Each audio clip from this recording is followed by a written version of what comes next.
Hey, what's up, Caps Ninjas? Sensei Lance here. We're back at the Caps Dojo today with a little bit of a different kind of video. It's cleaning day. So yeah, that's what I'm going to be doing today.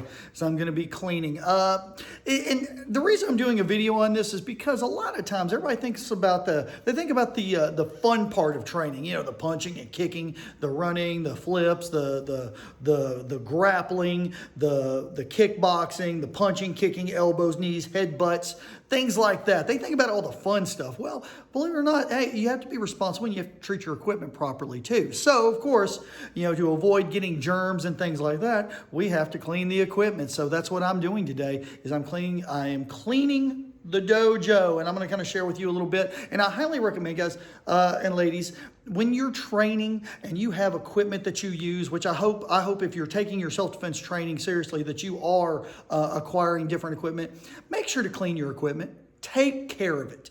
Okay, clean it, disinfect it, make sure there's no germs on it. Young people, make sure to consult a parent or an adult person before you start handling chemicals. Okay, do not handle chemicals on your own. Talk to an adult, somebody that might be able to handle that a little bit better and knows a little bit more, because those chemicals can be dangerous. But yeah, that's what we're doing today is we're cleaning the dojo, and I'm going to kind of share with you some of the things that we do here. All right, so wish me luck.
All right, Caps Ninjas, I got a lot more cleaning to do, but you're probably not interested in watching that. But the point of the video today is, remember, you work hard, you train hard, you get sweaty, you get smelly, it gets on your equipment too. Make sure you take time to take care of your equipment and clean it also.